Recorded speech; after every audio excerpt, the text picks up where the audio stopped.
अस्सलामुअलैकुम। I hope you all are doing great. मैं शुमाइला इमरान अपने programme brunch with Shumaila Imran में अपने नाजरीन को खुशामदीद कहती हूँ। और आज की जो मेरी मेहमान हैं, आपको पता है जब भी मैं अपना प्रोग्राम शुरू करती हूँ तो अपने मेहमान का बहुत लंबा चौड़ा तारुफ़ कराती हूँ, लेकिन आज जो मेरी मेहमान हैं उनको किसी तारुफ़ की मोहताज नहीं है और ना ज़रूरत है उनको। और सोचो उनके बारे में क्या लिखूँ मैं या उनका तारुफ़ किस तरह दूँ, तो मुझे अहमद फ़राज का एक शेर याद आया और उस शेर में उनकी सारी क्वालिटीज़, उनकी सारी ख़ुसूसियात और उनकी सारी ख़ूबसूरती समझे कि जैसे हमने कूज़े में दरिया को बंद किया। तो शेर मैं आपको सुनाती हूँ और आपको अंदाज़ा होगा कि फिर आज की मेरी मेहमान कौन है। सुना है बोले तो बातों से फूल झड़ते हैं, ये बात है तो चलो बात करके देखते हैं। तो आज की मेरी जो मेहमान है वो है कुर्रतुल ऐन सबा साहिबा। अस्सलामु अलैकुम सबा।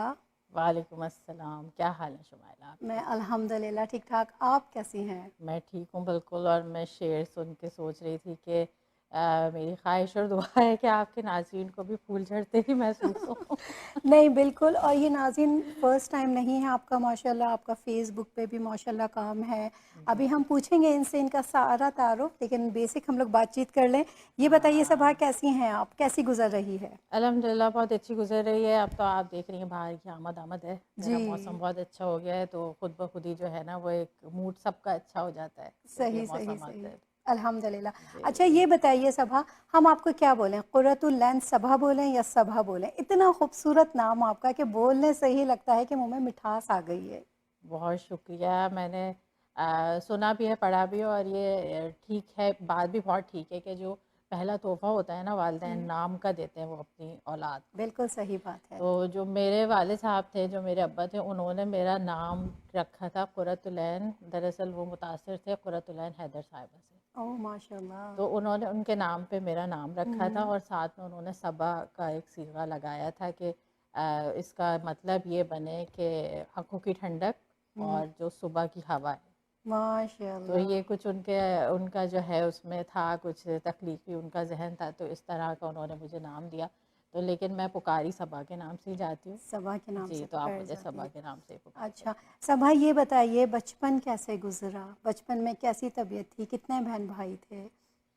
बचपन मेरा अल्हम्दुलिल्लाह अच्छा गुज़रा मेरे, लेकिन ये कि मैं थोड़ा-सा मेरे साथ ये हुआ कि मेरे जो बहन भाई हों, बहनें तो मेरी नहीं हैं, अच्छा, मेरे भाई हैं माशाल्लाह, 4 बड़े भाई हैं। ओह और अच्छा, जो जो सब उन चारों में भी जो सबसे छोटे हैं वो भी मुझसे 7 साल बड़े हैं। ओके तो वो यूँ माशाल्लाह। एक जो है वो घर में एक लड़की आई तो बड़ी, यानी कि नाज़ो नम, बिल्कुल मुझे बहुत मोहब्बत मिली है और माशाल्लाह। मिलती रहती है अल्हम्दुलिल्लाह। हुँ, लेकिन साथ-साथ ये हुआ कि कंपनी जो है ना वो मैंने थोड़ी-सी मिस करी अपने हम उम्र लोगों की। ओके। तो शायद ये भी एक वजह थी कि मैं बहुत जल्दी जो है ना मैंने कहते हैं ना कि तन्हाई को दोस्त बना लेते हैं, तो जी। किताबों से दोस्ती हो गई, तो शायरी अच्छी लगने लगी। घर में भी खैर माहौल काफ़ी था इस तरह हुँ, का। हुँ। तो यूँ जो है इन चीज़ों में मेरा वक़्त ज़्यादा गुज़रा। लेकिन ये कि बचपन अच्छा था और जैसे उस वक़्त के ज़्यादातर बच्चों का होता था, हुँ। आपको आपको भी अंदाज़ा जी, होगा। हम एक ही बैच के हैं, जी, सेम हम बैच के एक ही हैं, बैच बिल्कुल के जी। हैं और उस वक़्त ये था कि बहुत ज़्यादा मुकाबलेबाज़ी नहीं थी, जी। बहुत ज़्यादा लविशनेस नहीं थी, ज़िंदगी हुँ। में इतनी ज़्यादा भाग-दौड़ नहीं थी। तो सादा दिमाग थे, कभी सादा लोग थे। जी, जी। जी। तो कभी मैं इस बारे में लिखती भी हूँ ना, तो बहुत सारे लोग जो है ना फिर वही कहते हैं कि ये तो बिल्कुल ऐसा लग रहा है कि ये हमारा, तो मैं यही कहती हूँ कि उस वक़्त का मेरा ख़्याल है हम सब ने एक जैसा दौर देखा है, जी। तो एक जैसा बचपन गुज़ारा है। हाँ, तो बस यही सब है, जैसा अल आपका था वैसे ही मेरा होगा। अल्हम्दुलिल्लाह। अच्छा, मैंने ये देखा है कि जिनकी बहनें नहीं होती हैं और भाइयों में ज़्यादा पलती हैं, तो वो टॉम बॉय हुँ। टाइप की होती हैं। उनमें हाँ, गली-गलीपन नहीं होता। वो थोड़ा-सा मतलब लड़कों के साथ रह के, जैसे जी, आप बता रही हैं जी, कि आपके भाई हैं, तो जी। उनमें वो लड़कियों वाली हरकतें नहीं होती हैं। आपका क्या ख़्याल है कि आपका बचपन ऐसा हाँ, गुज़रा? मैं कहूँगी कि मैं टॉमबॉय तो नहीं थी, हुँ, लेकिन हाँ, मेरे शौक जो है ना वो अमूमन जो रिवायती लड़कियाँ होती हैं उनसे मुख्तलिफ रहे हैं। उनसे मुख्तलिफ थे, तो राइट। जैसे मुझे बहुत ज़्यादा, मैंने कभी भी मेकअप में या कहना चाहिए मेहंदी मुझे नहीं पसंद। ये एक बड़ी हुँ, अजीब सी बात है, लेकिन कुछ बचपन से ही मुझे है कि वो मुझे नहीं हुँ, नहीं, क्योंकि मेरा ख्याल है ऐसा होता है कि घर में बहनें होती हैं या बहुत ज़्यादा शौकीन होती हैं, तो आपको ऑटोमेटिक इन सब चीज़ों का शौक़ हो जाता है। तो हाँ, मुझे ये था कि हाँ, मुझे कपड़ों का था कि मैं, लेकिन ये कि मुझे ये नहीं था कि मैं ऐसी डिज़ाइनिंग करूँ या यूँ करूँ, यूँ करूँ। तो मेरे शौक़ जो हैं वो कुछ कुछ रहे हैं लड़कों लड़कों वाले, जैसे रहे लेकिन हैं। हाँ, मैं ऐसा भी नहीं कि मैं दरख्तों पे चढ़ रही हूँ वो भी नहीं। लेकिन मैं टिपिकल लड़कियों वाली चीज़ों में इंटरेस्टेड बहुत ज़्यादा नहीं रही हूँ। अच्छा। अच्छा, शायरी का शौक़ या लिखने का शौक़ कब हुआ?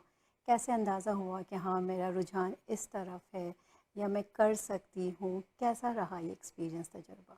कैसा मतलब? शौक़ समझें पढ़ने का और सुनने का, तो बचपन से कान में पड़ी शायरी। ओह! अच्छा। और वो ऐसे पड़ी कि हमारे यहाँ जो है वो काफ़ी था किताबों का रुझान। और उस वक़्त जो है ना, आपको शायद याद हो कि कराची में एरो क्लब में मुशायरे हुआ करते थे। जी। तो उसमें बल्कि अब मैं सोचती हूँ तो वो एक बहुत बड़ी जो है ना एक खुशकिस्मती थी हमारी कि मैंने अपने बचपन में जो है, जैसे कुंवर महेंद्र सिंह बेदी साहब हैं, उनको मंदर भोपाली साहब, अमजद शाह अमजद, वो सब हमने लाइव उनको सुना है। अच्छा, तो वो घर माशाल्लाह। वाले जाते थे और वो पूरी रात होता था। उस वक्त कराची का बड़ा अच्छा जी, माहौल और मिजाज था, तो कोई खौफ भी ऐसा नहीं होता था। तो जी। उस वक्त इतना समझ नहीं आती थी।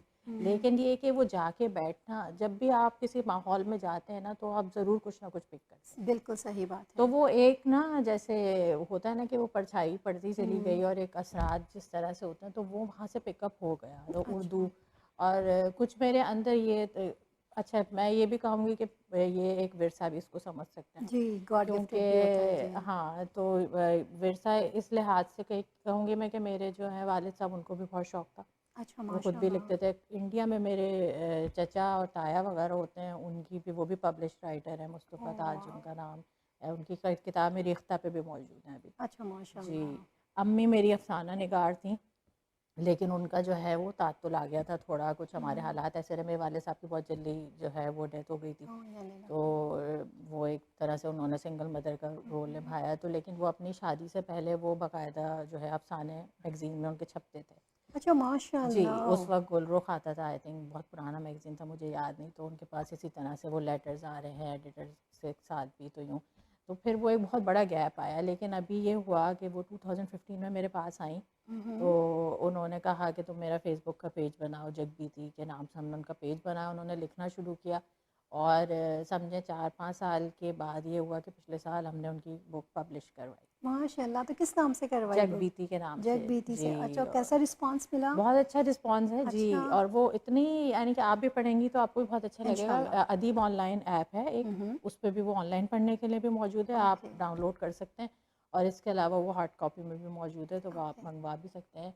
तो ये कि it was kind of a dream came true after so many years. या माशाल्लाह ट्रू। मेरी अम्मी 70+ हैं अब। लेकिन ये कि अब माशाल्लाह। उनकी बुक पब्लिश हुई, जो कि उनके लिए बहुत बड़ी बात है। उनका भी फेसबुक पे पेज है।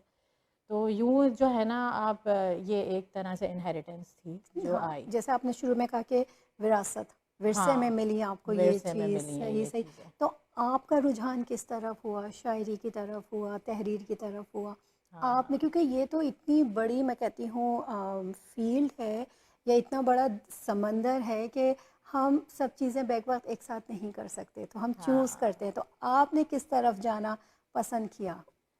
अब मुझे शायरी जो है वो ज़्यादा अट्रैक्ट करती थी। किताबें जो है मैंने बड़ी कोई शेर अच्छा सा नज़र से गुज़रा तो बड़ा अच्छा लगा और वो अच्छा। नोट कर लिया, डायरियाँ बनाई। उस वक़्त हमारे मशागिल इस किस्म के होते थे। डायरियाँ लिखते थे हाँ। या फिर हम डाइजेस्ट पढ़ते थे? डाइजेस्ट भी पढ़ते थे, तो जी, उसमें भी जो सबसे पहले होता था, मैं शायरी वाला हिस्सा जाके देखती थी। जी।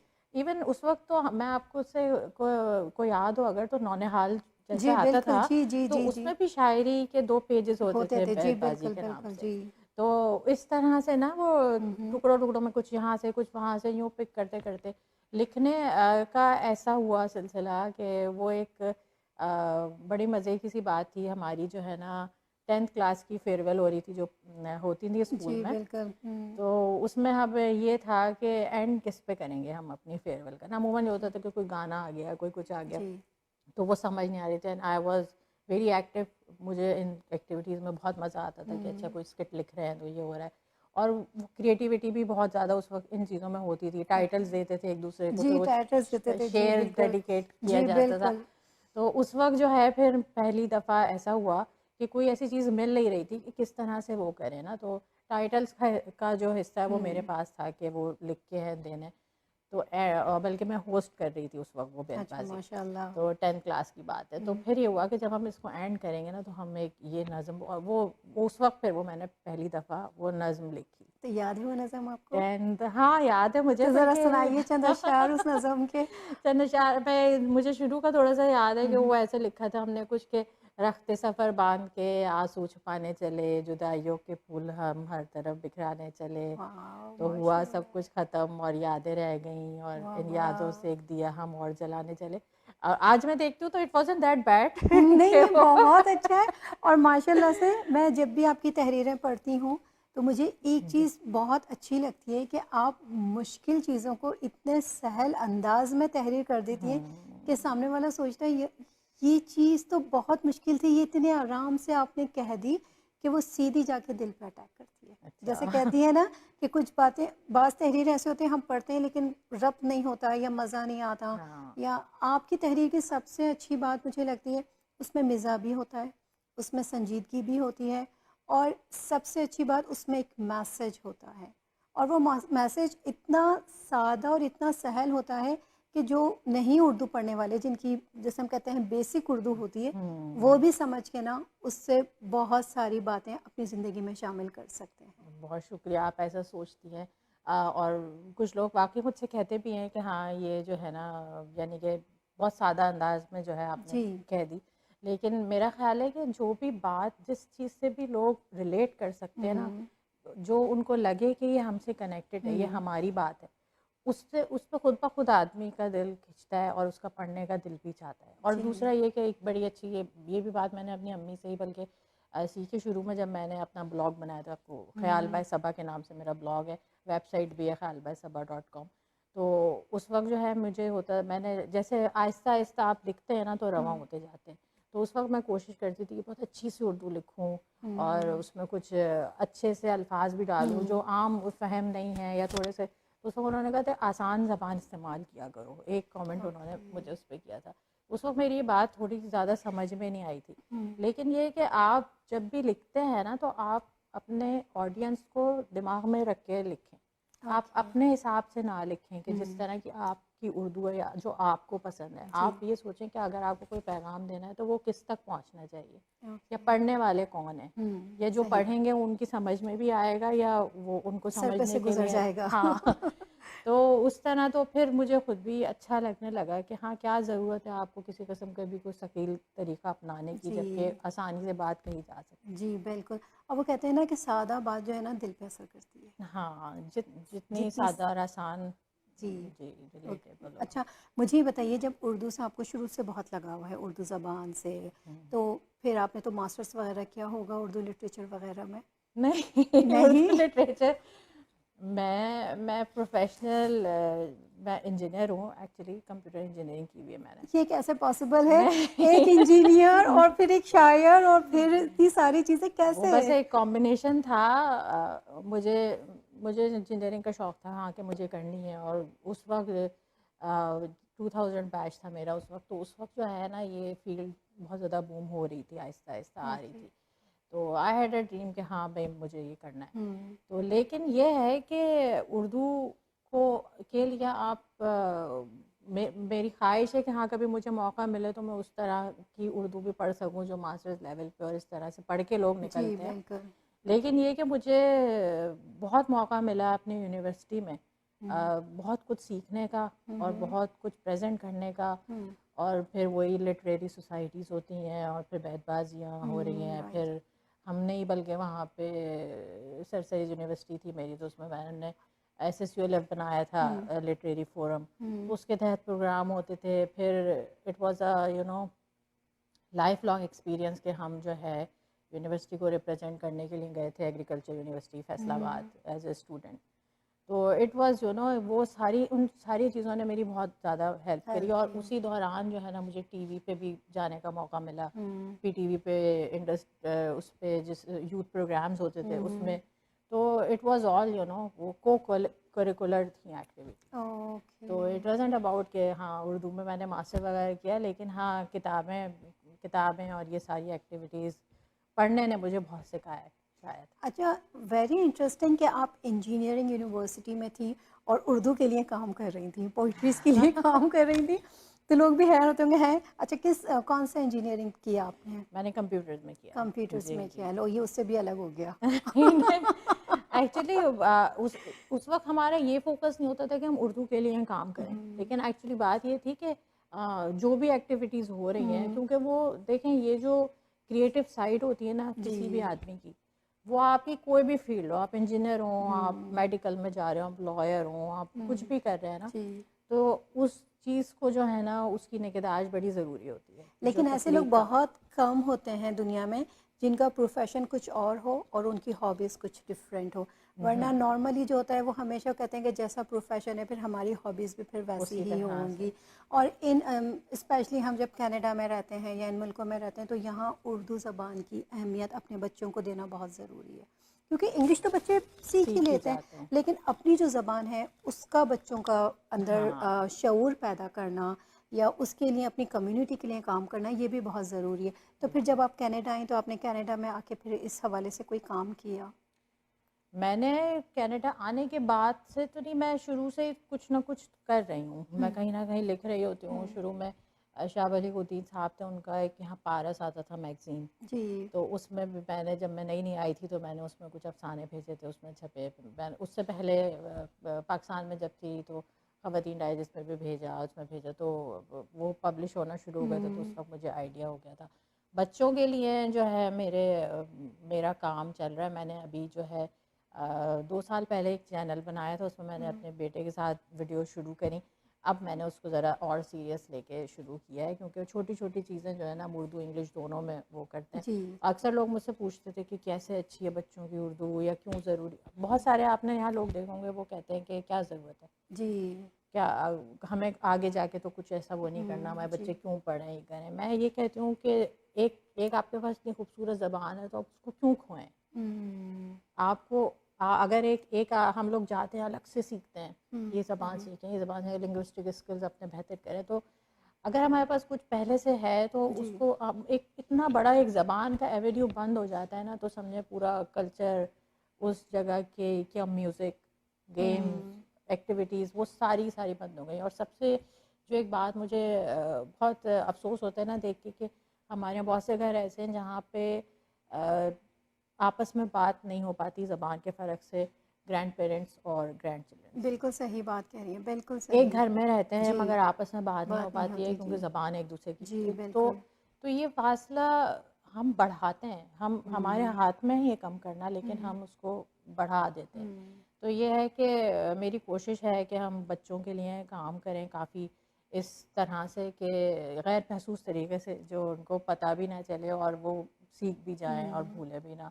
तो हाँ, मैं एक चैनल है यूट्यूब का, मैंने बच्चों का ख्याल के नाम से बनाया है, तो उस पे हम अब थोड़ा सा इस सिलसिले में इंशाल्लाह। और मेरी दुआ है कि अल्लाह आपके इस चैनल को बहुत कामयाबी दे, और जिस इरादे से आपने, इदारे देखें ज़रा जिस इरादे से आपने चैनल पे अपना काम शुरू किया है, अल्लाह सुब्हान ताला बहुत बहुत कामयाबी दे, और लोगों को और हमें भी और हमारे बच्चों को भी उर्दू बोलना, समझना और लिखना आना चाहिए। वॉट एवर आप कहीं पर भी रहें, लेकिन अपनी ज़बान से जुड़े रहना चाहिए। जुड़े रहे हैं। जी बिल्कुल। अच्छा, मुझे ये बताइए, जैसे आपने बताया आप डाइजेस्ट भी पढ़ती थी, तो डाइजेस्ट पढ़ने वाली उमूमन लड़कियां बड़ी रोमांटिक टाइप होती हैं, है ना? उनको चाहिए उनका जो लाइफ पार्टनर हो वो हीरो टाइप का हो, शाहरुख खान टाइप का हो। अच्छा, मैंने बड़ी गलत बात है लेकिन मैं करूँगी, मैं डाइजेस्ट कभी मतलब नहीं पढ़े, क्योंकि उसमें जो वो अफसाने आते थे वो किस्वार होते थे। अच्छा, मेरे घर में तीनों बहनें, मेरी मुझसे जो 2 बड़ी बहन और एक मेरी छोटी बहन, वो तीनों पढ़ती थी डाइजेस्ट, और वो लोग फिर डिस्कशन भी करती थी। अच्छा जी। और फिर वो उसमें अखबार जहाँ में भी एक कॉलम आता था, कॉलम नहीं बोलेंगे, एक पेज था, 3 औरतें 3 कहानियाँ, वो भी पढ़ती थी वो। और उस वक़्त मैं बिल्कुल खामोश होती थी क्योंकि वो लोग सारा डिस्कशन करते थे। तो मैं कहती थी मुझे स्टार्टिंग बता दो और मुझे एंड बता दो। अच्छा, पढ़ना बीच का सारा हटा दो कि बीच में क्या है। समराइज कर दो। हाँ जी बिल्कुल। तो अभी जब हमारे घर में, जब अब्बू, मेरे अब्बा सऊदी अरब में होते थे, तो हमारे घर में डाइजेस्टों का ना एक अंबार लगा हुआ होता था। अच्छा। हाँ जी। महीने की पहली तारीख को वो डाइजेस्ट हमारे घर आता था और सबसे पहले मेरी बड़ी बहन पढ़ती थी और मैं समझती थी ये है ना अफसाना नवीस निकलेंगी या ये कोई ड्रामा लिखेंगी या कुछ करेंगी। इसलिए तीनों में से किसी ने ना शायरी की ना ड्रामा लिखा, वो दोनों चीज़ें मैंने ही की। अच्छा ड्रामे भी लिखे, शायरी भी अच्छा की माशाल्लाह माशाल्लाह से। तो मेरी बहन कहती है हाउ इज़ दिस पॉसिबल, तुम्हारा तो कोई पढ़ने पढ़े लिखने की बगैर तरफ रुझान ही नहीं था, तुम कैसे बन गई? मैंने कहा पता नहीं कैसे बन गई, लेकिन मेरे साथ भी ये था कि जब मेरे मामू के यहाँ महफिलें होती थी और वहाँ शेर व शायरी सुनती थी तो कानों में अल्फाज पढ़ते थे, पढ़ते थे तो जी। वो मैं डायरियाँ लिखने का मुझे बचपन से बड़ा शौक़ था, तो सही मैं भी बात है। डायरियाँ लिखती थी।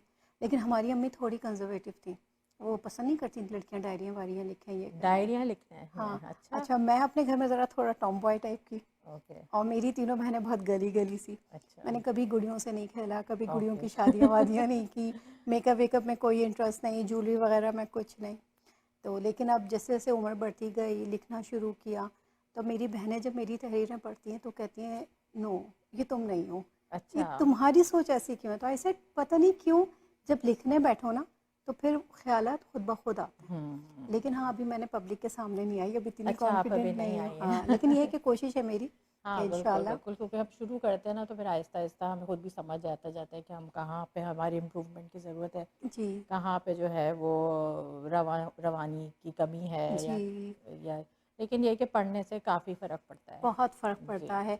लेकिन ये है कि मुझे उर्दू शायर में मीर तक़ी मीर, अल्लामा इक़बाल, गालिब अच्छा और इन सब का और मीर तक़ी मीर, मीर इनको तक़ी मीर हाँ की मीर आपने तक़ी मीर को भी बहुत बड़ी पढ़ा है। वो हम उसमें लिखते थे ना तशरीह में कि मीर की सारी ज़िंदगी रंजों में डूबी अल्लाह रही कि उनका सारा दर्द उनके अशार में ढल गया कि जी, मीर क्यों जो यूँ रात भर रोता रहेगा तो जी, अच्छा बहुत बहुत ज़्यादा। इम्प्रेस तो आप वो मीर से इम्प्रेस हैं हाँ, तो लेकिन ये बचपन में नहीं, शादी के बाद थोड़ा-थोड़ा अच्छा शौक़ हुआ था कि चलो पढ़ना शुरू करें। अच्छा तो वो फिर इंटरेस्ट इतना डेवलप होता चला गया, हम्म, क्या वो मेरी तीनों बहनें जो हैं वो तो कुछ भी नहीं और आप में ज़्यादा है जी, वक्त के साथ साथ बहुत सारे चेंजेस आते हैं चेंजिंग्स आती हैं जी एग्जैक्टली। जी अच्छा मुझे बताइए जब आप डाइजेस्ट पढ़ती थी तो आपके ज़हन में लो हम बात कहाँ थी और कहाँ आ गई हाँ बात हमारी। सही तो डाइजेस्ट पढ़ने वाली लड़कियां बड़ी रोमांटिक होती हैं, इंडियन मूवीज़ बहुत वाली होती हैं वो, तो आप नहीं भी ऐसे ही थी तबीयतन? मैं आपको बताऊं मैंने डाइजेस्ट बहुत जल्दी पढ़ने शुरू कर दिए थे जो कि अच्छा नहीं किस है उम्र में?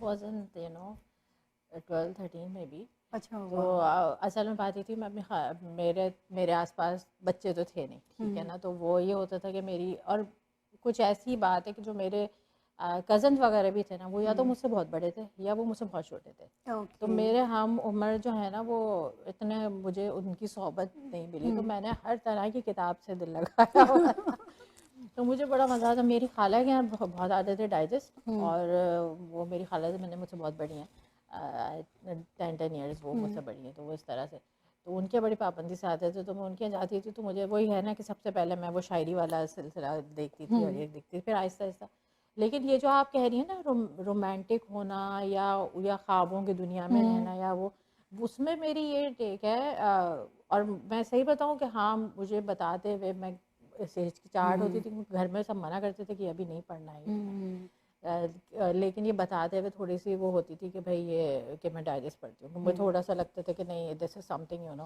हाँ ये मैंने बहुत नॉट देखी है। नॉट नाइस और हाँ kind of you know it जी is consider something you know weird hmm कि नहीं ये नहीं पढ़नी है अच्छा एक मैं आपको बात बतानी भूल गई वो भी मैं इसमें ऐड कर दूँ मेरी जो नानी थी ना हम्म वो बहुत ज़्यादा पढ़ी लिखी नहीं थी हम्म उनको बहुत शौक़ था नॉवेल्स का और पढ़ने का और रिसालों का ओके और वो कभी हम जो होता है ना कि जुमेरात जुम्मा को छुट्टी होती तो हम हम्म वहाँ जाते थे तो वो हमें रिसाले नए कह नहीं ये देखो ये नया रिसाला है बच्चों का वो ये ला के दे रही हैं तो उन्हीं दिनों जो है ना मैं एक दफ़ा उन्होंने मुझे वो किताब कोई नॉवेल दे दिया था तो उस पर मैं घर आई तो I was like very proud कि भाई मैं इतनी बड़ी हूँ कि मैं नॉवेल पढ़ी हूँ तो मैंने सामने रखी तो जो मेरे बड़े भाई थे उन्होंने इसका नोटिस लिया हुआ था हम्म कि ये क्या है ये क्या पढ़ रही है ये इस तरह की चीज़ें और ये हम्म वो तो उस वक्त मुझे कुछ नहीं पता था क्योंकि देखें जो जो हम पढ़ते हैं या जो हम देख रहे होते हैं ना तो वो हमारा जहन उसी उम्र के हिसाब से उसको एब्जॉर्ब कर रहा हाँ होता है एग्जैक्टली ट्रू तो कभी कभी चीज़ों का मतलब नहीं पता होता जी गुजर जाती हैं लेकिन गुजर बस वो जाते हैं हो गई हैं ना जी तो इसी तरह से मैं कहती हूँ कि अगर आप कुछ भी पढ़ रहे हैं डाइजेस्ट में ये हुआ कि हाँ जैसे जैसे आपको समझ आती है, अब आपको लगता है कि वो कुछ तो बहुत ही ज़्यादा समझेंगे ना, चलती फिरती किस्म की कहानियाँ, और वो वही बात है कि आप एक ही जैसा लिख रहे हैं कि वही वही है, वो अनारकली और वो दुपट्टा और वो मटर पुलाव, वो जो हीरोइन है वो सारे काम जी। करिए। तो इट वाज काइंड ऑफ, कुछ कहानियों में मैं कहती हूँ कि वो रॉन्ग मैसेज था जो उस वक्त कन्वे किया जाता था कि हाँ वुमेन रोल डिफाइन थे, कि उसको घर भी संभालना, उसको कुर्बानी भी देनी है, उसको ये करना है वो करना है। तो उनमें से चंद कहानियाँ होंगी जिनके अंदर वुमेन एम्पावरमेंट थी, जी। या वाकई जिनके अंदर कोई ऐसा सबक था जिनसे जी। सीखने को मिल सकता। जी। बाकी समझें कि जैसे तफरीह होती है, जी। अब वो तो एक एंटरटेनमेंट का आ एंटरटेनमेंट जाता था है ना, जी, बिल्कुल तो वो बिल्कुल। उस वक्त उस उम्र में वो चीज़ें अच्छी लग रही होती हैं। जी। लेकिन अब जो है वो मुझे बहुत मुश्किल लगता है, अगर कोई मुझे कहे कि मैं डाइजेस्ट पढूँ ना, तो मुझे फिर मैं उसमें मुझे उसमें से तनकीद बहुत ज़्यादा मैं अब उस पर करूँगी अगर जी। मैं पढ़ूँगी, या कुछ एग्जैक्टली। वैसे नॉवेल्स भी। जी। तो लेकिन ये है कि बहुत सारे कुछ अच्छे लिखने वाले भी उसमें से निकले, और कुछ बहुत अच्छी अच्छी कहानियाँ भी थी जी। जो कि वाकई याद रह गई हैं, जिनसे सबक सीखा। जी बिल्कुल तो बिल्कुल। आई थिंक मिक्स मेरे व्यूज़ हैं डाइजेस्ट के बारे में, कि कुछ पॉपुलर, ये पॉपुलर फिक्शन में आता है, तो कुछ ने लिखा तो बहुत अच्छा लिखा, जी। और फिर उन्हीं लोगों के अभी आप आजकल ड्रामे भी देख रहे हैं। मेरा अगला सवाल यही था हाँ कि तो डाइजेस्ट में से बहुत से ऐसे अफसाने हैं या कहानियाँ हैं जिसको टीवी पे लाके लोगों को दिखाया गया ड्रामेटाइज है, किया गया है। और लोग जो हैं वो नहीं समझते थे कि डाइजेस्ट में ये चीज़ें भी होती हैं, या इस हाँ तरह की भी हमें हाँ। थोड़ी सी माशरती, जैसे जिसे कहते हैं ना रियलिटी बेस पर जो कहानियाँ होती हैं, और वो बहुत सुपर हिट गई हैं। सुपर हिट गई हैं, जी। लेकिन ये कि उसमें भी ये कि कंटेंट, अब पहले हमारे पास होते थे ड्रामा निगार होते थे, वो ड्रामा उनकी फील्ड था, जी। They are different than the digest जी। राइटर्स। लेकिन वही बात है कि अब क्योंकि लोगों को बहुत हल्की फुल्की इंटरटेनमेंट चाहिए, जी। वो ज़्यादा सोचना नहीं चाहते, जी। ज़्यादा गौर करना नहीं चाहते। अभी जी। कोई ड्रामा भी ऐसा आता है ना जिसमें आप देखेंगे कि थोड़ा सा फ़िक्र का पहलू है, हम्म। तो उसके व्यूज़ कम होंगे। जी। लेकिन हाँ, जो ज़रा सा शोर शराबा और इंटरटेनमेंट या तफरीह के एंटरटेनमेंट। उस पे है, तो वो भी खैर मैं कहती हूँ बुरी बात नहीं है, क्योंकि जब आप टीवी के सामने बैठते हैं तो आप पूरा दिन थक के, तो आपका दिल चाहता है कि आप कुछ लाइट कुछ देखें। एंटरटेनमेंट देखें जी लेकिन ऑन बिल्कुल। द अदर हैंड अब जो है ना, हमारा जो मिज़ा है ना, वो फुक्कड़पन की जी, तरफ चला ये गया। तो बात है, बिल्कुल ट्रू, वेरी तो ट्रू। इस वजह से आप जो है अब कम है जो ड्रामा, जो वाकई ड्रामा हैं। और संजीदा टाइप के लोग भी ड्रामा देखना चाहते हैं, आज हाँ भी हैं वो हाँ है। ऑडियंस जो सही मायनों में ड्रामे से मुझे लगता है 80s या 90s के ड्रामे जो होते थे पाकिस्तान के, उससे पूरी फैमिली बैठ के देखती थी, हाँ, और सड़कें वीरान हो जाती थी, इवन शादियां तक कैंसिल हो जाती थी। शादियाँ नहीं, बारात। मुझे याद है कोई ड्रामा आ रहा था तो ये था कि बस ये ड्रामा ख़त्म हो तो बारात बारात जाएगी। जाएगी, एग्जैक्टली ये होता था। और उन ड्रामों में मैसेज भी होता था, हाँ फैमिली वैल्यूज़ होती थी, या कुछ भी कोई ऐसी चीज़ होती थी कि हमें लगता था कि ये हमारी लाइफ के करीब है, हाँ, और उन ड्रामों को आज भी हम देखें ना तो वो लगता है ये हमारे माशरे का हिस्सा है। हिस्सा है। सादगी थी, और कोई आर्टिफिशियलपन नहीं था उन ड्रामों में, और सही बात सबसे है। अच्छी मुझे था फैमिली एंटरटेनमेंट थी, हाँ पूरी फैमिली बैठ के साथ देखती थी। तो अब क्या इरादा है, क्या वो चीज़ें वापस आएंगी जैसे आजकल के पाकिस्तान के ड्रामे हैं या जिस तरह हाँ। हैं? तो मुझे जो है पर्सनली नहीं पसंद, जो मेजॉरिटी ऑफ ड्रामा अब आ रहे हैं कि भाई वो उसमें सिर्फ वो ये कि घरेलू सियासतें हमने दिखा दी, झगड़े दिखा एग्जैक्टली। दिए, रिश्तों को हमने बहुत ख़राब कर दिया है, तोड़ जी मरोड़ दिया है। बिल्कुल। उनको जो है वो इस तरह से पेश करा है कि वो उनकी उनकी उनके अंदर जो एक तकद्दुस था, जी। वो जो है उस पे उसने असर डाला है। जी। लेकिन हाँ, अभी वो रिसेंटली परिज़ाद आया है, जी वो आपने भी देखा होगा बहुत शायद। अच्छा है जी, तो बहुत उसमें ये ज़बरदस्त। था कि हाँ, था वो ड्रामा थोड़ा था, ज़ाहिर है उसमें फ़िक्शनल वो भी था, लेकिन मेरा दिल चाहता है कि हाँ कोई ड्रामा देखे तो उसको लगे कि हाँ ये थोड़ा बहुत हमसे मिलता जुलता है, जी। या ये कहानी ऐसी है। जी। अगर आप कोई गरीब दिखा रहे हैं तो वो गरीब लगे, अगर आप कोई मुतवस्सित तबका दिखा रहे हैं तो वो नज़र आए कि ये मिडिल क्लास है। जी अब वो सो के भी उठ रहे हैं तो वो इतना सादा मेकअप है, तो एग्जैक्टली। दिस इज़ नॉट हमारी दैट सोसाइटी वन। का हिस्सा नहीं वो है, वो असल एग्जैक्टली। है ही नहीं। अगर आप हाँ क्यों, वो कहते हैं कि बस वो रेटिंग, और फिर वही है कि तो हैं अच्छे लोग और वापस आ भी सकता है, जी। ऑडियंस है देखने वाली, लेकिन हाँ बनाने वालों को हिम्मत चाहिए। थोड़ा सा चाहिए, तो हाँ मुझे लगता है, उम्मीद है कि इंशाल्लाह हाँ, होएगा। ज़रूर ज़रूर अच्छा, वापस आए। दूसरा बात ये, पहले ज़माने में जब टीवी, हमारे हमारे ज़माने में तो सिर्फ टीवी इंटरटेनमेंट था, ना सेल फोन थे, ना कंप्यूटर भी उतना मतलब हर घर में नहीं था। लेकिन टीवी पे भी जो थे वो चंद लोग थे जो लिखते थे, हर कोई नहीं डायरेक्टर होता था, हर कोई राइटर नहीं होता था, मखसूस कैटेगरीज होती थी। तो वो फिर लिखने का एक अंदाज भी था। अब तो सभी राइटर बन गए हैं, सभी डायरेक्टर बन गए हैं, तो एक अजीब सी खिचड़ी बन गई है। तो फिर पता भी नहीं चलता कि कौन आया और कौन गया। अगर आप 80s और 90s के देखें, 70s के देखें, तो आज तक हमें जो राइटर्स हैं उनके नाम पता हैं, जो डायरेक्टर्स थे उनका नाम पता है। एक्चुअली जो एक्टर्स थे या एक्टर थे हमें उनके भी नाम पता हैं, लेकिन आजकल की जनरेशन में मुझे सिवाय चंद एक के अलावा किसी को नहीं पता। जब चीज़ें बहुत ज़्यादा होने लगती हैं ना तो फिर ख़राब होने लगती हैं। हाँ, वो उस वक्त बहुत लिमिटेड था ना टीवी, जी एक चैनल था, फिर दूसरा आया, उस पर भी इतना जी ज़्यादा वो नहीं था। तो ज़ाहिर है जब कम क्वांटिटी और क्वालिटी की बात आ जाती है एग्जैक्टली। तो, लेकिन अब रिसोर्सेज बहुत हैं, जी अब रिसोर्सेज बहुत है अगर कोई काम करना चाहे तो। बिल्कुल। तो अच्छा, आप मुझे बताएं आपकी तहरीरें किस तरह की होती हैं? इनकलाबी होती हैं, रोमानी होती हैं, माशरती होती हैं, किस तरह की तहरीरों पे आप आपका? देखें, मैं सोशल इशूज़ को ज़्यादा टच करती हूँ, मैं माशरती रवैयों पे, माशरती बातों पे, इशूज़ पे, मसले मसाइल पे, उस पे मुझे लिखना अच्छा लगता है। तो अब उसमें पैराया क्या होना चाहिए, वो जो है वो थोड़ा सा होता है कि अच्छा मैं इसको कहानी के तौर पे लिखूँ तो अच्छा लगे, या मैं इसको इसको किसी नज़म की सूरत में लिख दूँ, या मैं इसको इस तरह किसी ब्लॉग की शक्ल में लिख दूँ, या फिर मैं अब जो कंटेंट क्रिएशन है जैसे, तो वो वीडियो के साथ भी आप उसमें अपने एक्सप्रेस कर सकते कर हैं। सकते हैं तो एग्जैक्टली। वॉइस ओवर करने में भी मुझे मज़ा आता है। तो these are the thing, but mostly I am towards social issues. Social issue. अच्छा, मुझे ये बताइए आप कि कुकिंग वगैरह का शौक़ है? हाँ जी, कुकिंग का शौक़ करती है। हैं कुकिंग? हाँ, कुकिंग कौन करेगा यहाँ पे? अच्छा, यहाँ मजबूरी की हालत में भी लोग कुकिंग करते हैं कि बस खाना बन जाए। कुछ लोग होते हैं थोड़ा एहतमाम से नहीं। करते हैं। आपका फेसबुक का जो पेज है, उससे मैंने देखी थी आपकी एक दो वीडियोस, उसमें आप खाने बना रही थी, हाँ जी, और हाँ जी। मुझे वो अपनी दादी अम्मा वाले खाने, उसमें आपका दम का कीमा था, दमगा कीमा जी। उसकी रेसिपी, तो मुझे मेरी दादी याद आ गई। मैंने कहा देखो, सकाफत या विरसा जो होता है ना, वो कहीं हाँ, पर भी आप रहें उसको सही आप बात है। अच्छी तरह। दम का कीमा जो था वो पहली डिश थी जो मैंने बनानी सीखी, जी, और ये मेरी नानी की रेसिपी थी। बहुत मज़े का एक्चुअली था। मेरी जो ममानी है, वो मेरी कज़न भी होती हैं, तो उन्होंने मेरी मेरी नानी तो उस वक्त काफ़ी ज़ईफ़ हो चुकी थी, लेकिन उनको पकाने का बहुत शौक़ था। अच्छा। तो उन्होंने जो है वो मेरी ममानी को सिखाया होगा। तो मैं गई थी एक दिन, तो मुझे बहुत अच्छा लगा, तो मैं फिर उनसे बाकायदा रेसिपी, उस वक्त भी मैं I think I was in grade 8।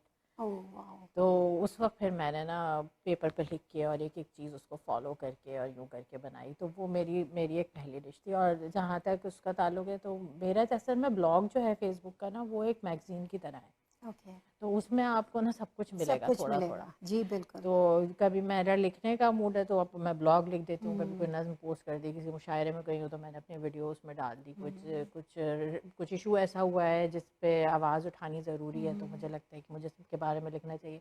इसी तरह हर फ्राइडे को मेरा होता है फूड फ्राइडे। जी, तो उसमें जो है वो रेस्टोरेंट रिव्यूज़ भी आपको मिलेंगे, जी। और साथ साथ जो है रेसिपीज़ भी हैं।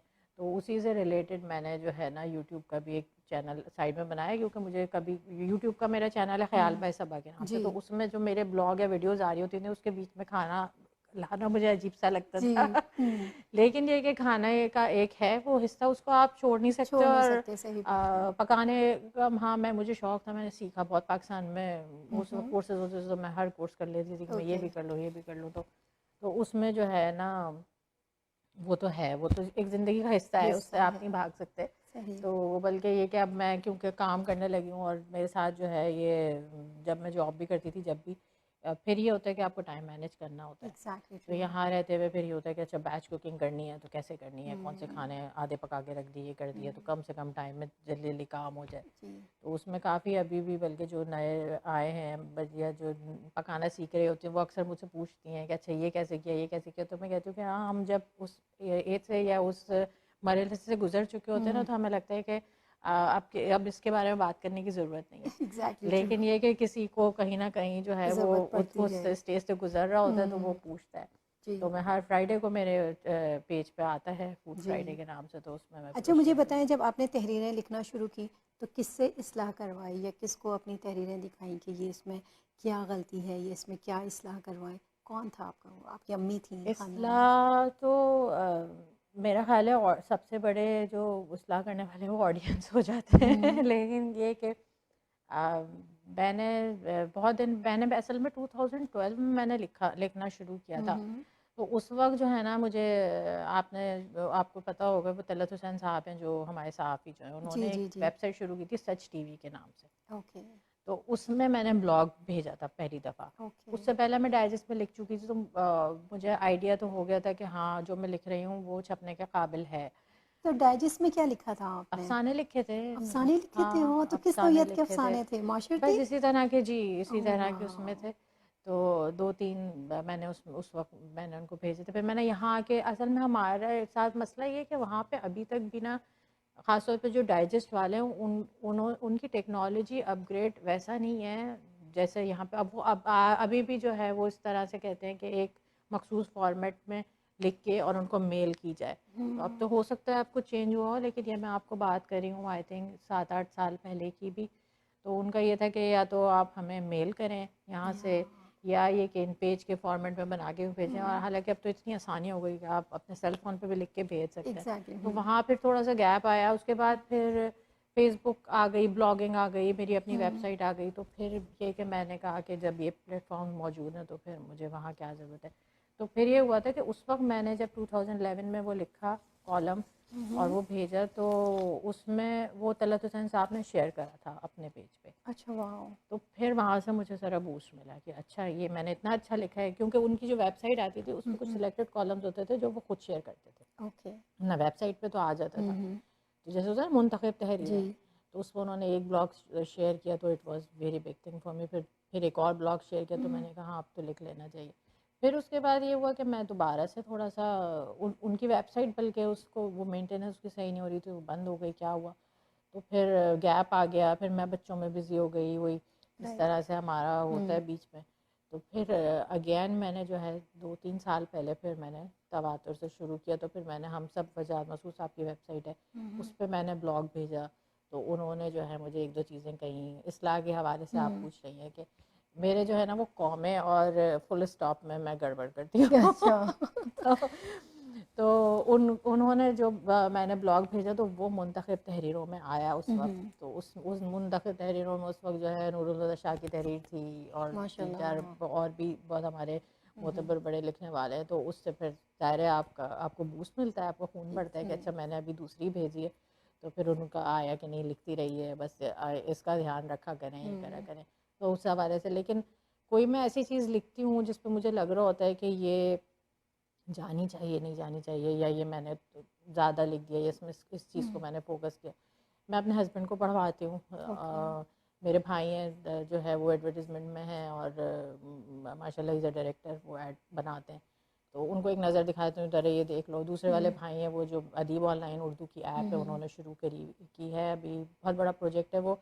It is like Urdu Kindle, कि आप जो है कहीं पे भी उर्दू की किताबें बिल्कुल किताब के अंदाज में टैबलेट पे या फ़ोन पे पढ़ सकते हैं। वाह।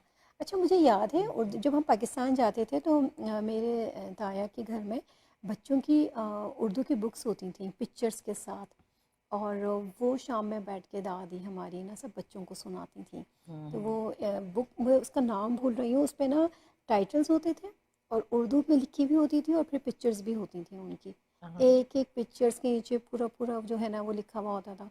फिर आखिर में मेरी दादी कहती थी, जैसे वो एक मुझे याद है एक लकड़हारे की कहानी थी। तो उसके 5 बेटे थे, जब वो बिस्तर मर्ग पे हुआ तो उसने सबको एक तिनका दिया कि तोड़ो, तो आराम से अच्छा। टूट गया। वो वो वाली इत्तेफाक बुक्स में ना। बरकत वगैरह की बात कर रही हैं जी, आप। तो वो किताबें इतना अच्छा लगता था कि बच्चों हाँ, के साथ शाम में जी बैठना, जी जी। उनको बताना, वो चीज़ें अब नहीं है। अब असल में हमने खुद भी तो बच्चों को कहानियाँ सुनानी छोड़ दी है ना। अब हमारे पास भी वक्त नहीं होता नहीं है, एग्जैक्टली कि हम सही। रात में बैठ के, वरना बच्चे तो मुझे लगता है हर वक्त मुंतज़िर होते हैं हमारे वक्त के। आप हम्म। ख़ास तौर पे जो छोटी उम्र होती है, जो इनिशियल 5 6 7 7 साल तक की उम्र है, उसमें तो दे आर लुकिंग फॉरवर्ड कि हम जो है ना साथ बैठ के बात करें या बात उनको करें। बताएं। और आप कभी, मैं अपने बेटे के साथ भी कभी रात में बैठती हूँ ना, तो आप इतनी सारी कहानियाँ वो मुझे सुना देते हैं, क्योंकि क्योंकि मुझे लगता है बच्चों को सिर्फ और सिर्फ अटेंशन चाहिए। सही सही तो सही वो कह आपकी रही हैं। तवज्जो उनके लिए सबसे बड़ा खिलौना और सबसे बड़ा समझें असासा होती है। साथ साथ है। तो जिस वक्त मैं उसके साथ बैठ के कोई काम करती हूँ ना, तो वो उसको फिर मुझे लगता है कि ये बच्चे शौक से फॉलो कर रहा करते है। हैं, हाँ जी। लेकिन हमारे साथ भी यही मसला हो गया कि हम कहते हैं कि अच्छा बेटा ये कर लो, ये कर लो, चलो हम्म, टीवी देख कर आ जाओ, चलो तुम थोड़ी देर फ़ोन ले लो। सही सही। तो उस वजह से कहानियाँ कहने का, सुनने का ख़त्म हो गया। इसी में मैं एक बात और ऐड करूँ कि आजकल आप बहुत देख रहे होंगे स्पीच डिले का मसला कितना आ रहा है बच्चों में। बहुत ज़्यादा, वेरी ट्रू। तो और रियल टाइम में मैं कुछ माँओं से मिली हूँ और उन्होंने मुझे खुद से भी बताया है कि हाँ, हमसे ये गलती हुई कि हमने बहुत अर्ली एज में 1 साल 2 साल की उम्र में जो है समझे, वो भी कुछ महीनों की उम्र में ही टैबलेट उनके आगे कर टैबलेट दी। दे दिया जी, बिल्कुल सही सही। तो एक ने तो बल्कि मैं चाहूँगी, क्योंकि सारे लोग इसको सुनेंगे तो ये पहुँचे बात कि भाई ये जो है अ, उसके फोकस पे इफ़ेक्ट करती है ये चीज़। बच्चों की और स्पीच जो पे। स्पीच थेरेपिस्ट भी होता है ना, वो बच्चों से सिर्फ रिपीटेडली बातें ही करता है। जी, तो हम जो है ना वो बात करने का कनेक्शन छोड़ चुके हैं, छोड़ जो कि चुके हमें हैं। कहानी और नज़्मों की सूरत जो है वो जी, कर सकती बिल्कुल। है। आपने सारे प्रोग्राम का लबो-लबाब जो है वो ये है कि हमें अपने बच्चों से कम्युनिकेट करना चाहिए बिल्कुल। और अपनी ही ज़बान में करना चाहिए। और मैं मतलब मुझे ये लगता है, ख़ैर मैं तो अभी कुछ भी नहीं, बल्कि आप हमारी ऑडियंस को बताइए कि हम उर्दू अपने घर में किस तरह अपने बच्चों के साथ या अपने घर वालों के साथ, या स्पेशली हमारे जो बच्चे हैं उनके लिए हम क्या कर सकते हैं? हम उनके लिए, बच्चों के लिए, वही मैंने कहा ना, सबसे जो बड़ी चीज़ जो हम कर सकते हैं वो हमारा वक्त है उनको देना। हुँ, अब वो वक्त आप किस किस सूरत दे रहे हैं, वो हम क्वालिटी टाइम टाइम में, और जो है ना हम सोचते हैं कि अगर कोई घर में रह रही है ना माँ, तो वो ज़्यादा उसको वक्त दे रही है। हुँ, लेकिन हम ना इस चीज़ में वो बैलेंस। फ़र्क करना, हुँ, हम नहीं समझ पाते इस चीज़ जी। को। जो क्वालिटी टाइम है वो ये होता है कि आप अपनी हर चीज़ छोड़ के अब पूरी तवज्जो जो है ना वो अपने उसको। बच्चों को दें। अब जहाँ तक उर्दू का, अब वो तवज्जो आप किसी भी तरह, वो टाइम आप किसी भी तरह गुजार सकते हैं। हुँ, आप उस बड़ा बच्चा है तो उसके साथ वॉक पे चले जाएँ, हुँ, यानी कि एक 1 टू 1 जो डिस्कशन और कम्युनिकेशन होती है ना वो। अब जब हम कम्युनिकेट कर रहे हैं तो आप बिल्कुल कोशिश करें कि उनको तरह-तरह से, जब मैं जिस तरह से अपने बच्चों को उर्दू सिखाती हूँ, वो कोई ख़ास ऐसा वो नहीं है। मेरा छोटा बच्चा है, अगर मैं उसके साथ ग्रोसरी करने गई हूँ ना, तो मैं उसको साथ-साथ बता देती हूँ, चलो बेटा आलू उठा लो या बैंगन उठा लो। जी, बैंगन को ये कहते हैं, आलू को ये कहते हैं। जी, वो छोटे-छोटे होते हैं तो बड़े शौक में उछल-उछल के काम कर रहे जी। होते हैं, ठीक है। तो और बच्चों को शौक भी होता है पेरेंट्स के हाँ, साथ मिलके, हाँ, तो सही अब बात वो है। उसकी लर्निंग भी हो गई, मेरा काम भी हुँ, हो गया। तो अच्छा, ये जो बोलना है ना, ये बड़ा बड़ा इम्पोर्टेंट है। बहुत अब वो जो ज़रूरी बहुत है। छोटा सा भी जब से होते हैं, मेरी आदत है, मैं बच्चों के साथ नज़्में उनको सुना रही हूँ, गा रही हूँ, तो हुँ, वो भी मुझे सुना रहे हैं। तो वो हुँ, जो मेरे या वालिदैन के मुँह से सुनते हैं ना बच्चे, वो उनको बहुत जल्दी याद होता है और उनके याद होता दिमाग है। पे नक्श भी होता जी, है, बिल्कुल बजाय सही। इसके कि मैं कुछ और चला दूँ या स्टोरीज़ कुछ कर वगैरह दूँ। सुना दें या कोई। अगर मैं कुछ देख रही हूँ तो मैं उसके साथ बैठ के देखूंगी, तो उसके हुँ, उसके साथ जब मैं देखूंगी ना, तो साथ साथ उससे बातें भी करूंगी। अच्छा इसमें ये हुआ, फिर हुँ, क्या हुआ, फिर ये यहाँ चला गया। सही। तो वो मुझे पलट के फिर उसकी कहानी सुनाए। जी, तो जितनी ज़्यादा हम बच्चों से बात करेंगे ना, तो मेरा ख्याल है कि वो उर्दू सीखते चले जाएंगे। दूसरा ये कि कल्चरल बहुत सारी चीज़ें होती हैं, हमारा म्यूज़िक है उर्दू हुँ, में, क्रिकेट का बहुत शौक है, हाँ है हम जी, लोगों को, तो हमारे बच्चों में भी आया है। जी, अब उस क्रिकेट से कितना कुछ जुड़ा हुआ होता है कि भाई वो कोई भी PSL आ रहा है, कुछ आ रहा है, अब उसके जी, नगमे आ रहे हैं, जी। उसके ऊपर डिस्कशन हो रही है, उसके साथ हुँ, इंटरव्यूज़ आ रहे हैं, तो वो ऑटोमेटिक फिर उनको खुद भी शौक होता है देखने का। सही, बच्चों को अपने साथ इन्वॉल्व करना। इन्वॉल्व करें, हुँ, टाइम दें, खुद हुँ, भी पढ़ें। हुँ, हमारा इंटेलेक्ट लेवल भी जो है हुँ, फेसबुक तक महदूद होकर रह गया है। जी, तो हम, ये भी बहुत ज़रूरी है कि हमें उसके लिए ज़रूरी कि कॉन्शियस एफर्ट करनी पड़ेगी, किताबें जी, पढ़ें, पॉडकास्ट सुने। जी। तो इस तरह की जो चीज़ें हैं वो न सिर्फ हमारी ज़हनी तामीर में मदद हुँ, करते हैं, बल्कि बच्चों की भी, फिर हमारे ख़ानदान की भी। खाना बिल्कुल सही। तो नाज़रीन, मुझे उम्मीद है कि आज का आपको हमारा प्रोग्राम बहुत अच्छा लगा होगा, और बहुत बहुत शुक्रिया सबा, यहाँ आपका आने के लिए, शुक्रिया। आपसे बात करने के लिए। और इस छोटे से वक्त में, मुख्तसर वक्त में, मैंने आपसे बहुत कुछ सीखा। जैसे हमेशा मैं आपके, आप फेसबुक पे लाइव सेशन जब आप करती हैं, तो उसमें कोई ना जी। कोई एक बात ज़रूर मेरी लाइफ से रिलेटेड होती है कि अच्छा ये चीज़ मुझे अच्छा, करनी है, और आज भी यही हुआ। बहुत तो शुक्रिया। शुक्रिया बहुत बहुत। और दुआ है कि अल्लाह आपको सेहत दे, तंदुरुस्ती दे और हमारे लिए ऐसे ही अच्छे अच्छे काम करती रहें। चलिए नाज़रीन, हमारे प्रोग्राम का वक्त तकरीबन ख़त्म ही हो चुका है।